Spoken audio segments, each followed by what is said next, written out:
Recently, we did a video discussing the latest tier changes for competitive Pokemon singles. Developments have happened in certain tiers in competitive singles. Today we're just going to have a brief discussion as to what those changes are. Normally, to find out the reasons for these bans and where they come from and all that, you have to read a whole convoluted amount of information from websites and places that are sometimes difficult to understand. I'm just here to make it a little bit easier to indicate to you what exactly has been banned and give my thoughts on why it has been banned, rather than you having to go to university to figure out what is going on in the competitive Pokemon scene in your favorite tier. So without further ado, a very quick dive into what has been happening the last few days. So far, folks, the news that I have received is that in the never used tier, Cresselia and Iron Thorns has been banned from the tier, now residing in the never used ban list, limbo, the never used borderline. Iron Thorns, the reasoning is obvious. It was never used for some odd reason when it had stats rivaling that of Tyranitar itself. However, with the rise of the unaware Quagsire and the foul-playing Umbreon, I encourage you to find a consistent answer to the Dragon Dance set, especially if it is rocking the booster energy. A booster energy boosted Dragon Dance Iron Thorns is over a 700 attacking stat after one Dragon Dance. And also a side note, with the ban of Talonflame, or the rise of Talonflame, it was faster than most Pokemon after a single Dragon Dance. If you wanted to, you could run it with a Jolly Nature, but the attacking stat would just be so sky high, with no relevant unawares to blanket or to force it to run a specific Terra type.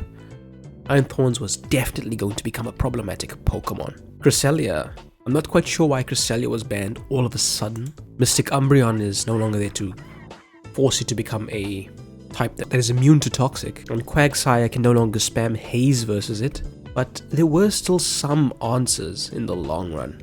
However, I always agreed that the Carmine stored power type of Cresselia, you had to have hyper-specific solutions for your team to be able to deal with Carmine stored power Cresselia in the lower tiers, due to Cresselia being one of the bulkiest monsters in singles and in doubles, to be honest. Not every team can fit Umbreon, not every team can fit Muck, not every team can fit Stall, can fit Taunt, specifically tailor-made to deal with the Cresselia. Cresselia required hyper-specific tools to be safe against, and such a Pokemon is a nuisance if it requires something hyper-specific, not even just specific. So I can kind of understand why Cresselia had to go to the wayside. From the PU tier, Flamigo and Duraludon have been banned as well. This development is as recent as the 14th of October of this year. Flamigo is no joke with the Choice Scarf item attached, as it possesses not too shabby attacking stat and the scrappy ability, meaning that ghosts are no switch-in to the close combats from this Pokemon. If we look at the recent rises from PU to NU, a lot of the Pokemon that rose have a resistance to one or both of Flamigo's stabs, and some of them were just bulky to begin with. And with Staraptor also rising, flying type competition has been reduced in the PU tier. There was almost nothing that was going to switch in adequately to Choice Scarf Flamigo, outspeeding everybody with a viable speed stat and doing a large chunk of damage with its stab moves, sometimes Terrestrialize boosted as well. It's no surprise to see Flamigo rise. Duraludon, again, if you look at the rises, Screamtail had an immunity, Milotic could take on certain attacks from Duraludon, Bronzong being chief among them, to name a few. And Assault Vest, Galarian Slowbro as well, very common Pokemon that were in the PU tier.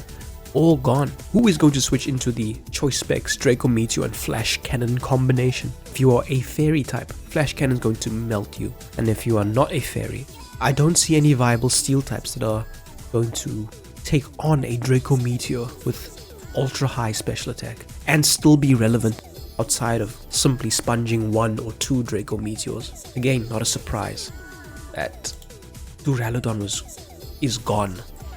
Even the Eviolite set could get out of hand with the limited distribution of knockoff.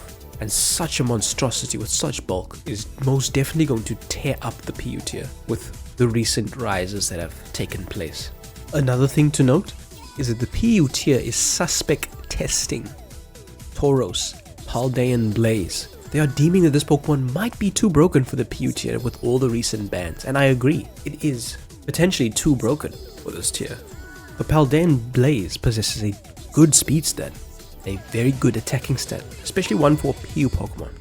And it just so happens to be, again, folks, the recent rises of Pokemon like Galarian Slowbro, Little Gligar, Milotic, Screamtail to an extent, and most importantly, Choice-Scarf Staraptor, of course, and Aqua Tauros. As I mentioned before, the species clause only allows you to choose one Pokemon of a certain species at a time, and the Aqua Tauros with the Aqua Jet priority meant that the banded set had more uses across a larger variety of teams compared to the Fire Tauros.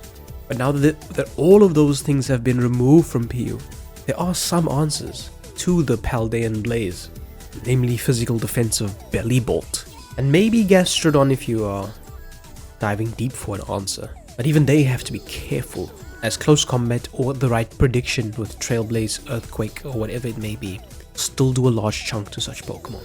I encourage you to look at the PU tier, and besides Altaria, find me your Tauros check. Hell, the Paldean Blaze even learns Stone Edge, so one super prediction and the Altaria is falling to the wayside. A very difficult Pokemon to play around in the PU tier. And the last bit of news that I have for you folks, the Indeedee male with the Psychic Surge boosted expanding forces and the Choice Scarfs to make sure nobody can catch up to your speed, has also been banned from the PU tier. I keep alluding to this list, but with Bronzong really being gone and Screamtail also, a Psychic type, gone to the wayside, who is really going to stop this Pokemon if you are not a Dark type? And as I've discussed in the previous tiering discussion video I did, Dark types have answers. Look at the Paldean Blaze being so broken in the PU tier. You're telling me that you're going to switch in your Dark type to the obvious expanding force? Of course I'm going to double into the banded Paldean Blaze and smoke you with a close combat. The PU tier's Dark types, Bombardier, Grimmsnarl, Wo-Chien. I'm telling you folks, close combat is smoking all of them, really and truly. So there you have it folks. That is all we shall be discussing today. Just a little bit of news for you. I know that sometimes you can get lost in Smogon University and competitive singles, as the information seems to be held back and is only available to an exclusive clique, a certain group of people. Which is not true, but it sometimes does feel that way. So I decided just to expand the amount of people that will have access to the news in a much easier fashion, and reading a long, drawn-out, detailed paragraph from 7 different people explaining why certain Pokemon was banned and X decision was made on behalf of the community. I'll summarize it here for you all.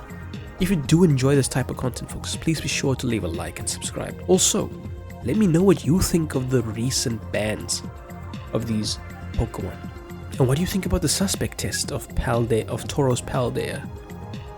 What Pokemon are you hoping gets banned, if any? And once again, what Pokemon do you think is undeserving of its extremely low placement? One for me would be Goodra. Goodra, a pseudo-legendary, shamefully in PU amongst the babies. Okay, there's no babies here anymore. PU has become a monstrous tier itself. But nonetheless, Goodra, what a shame, man. The pseudo-legendary has fallen. Even further, also, let me know what other changes and pieces of news we have not discussed in this video. Anything we may have missed, let us all know in the comments, so that we can all be extremely well informed as to what is happening in our beloved competitive scenes. Thanks for watching.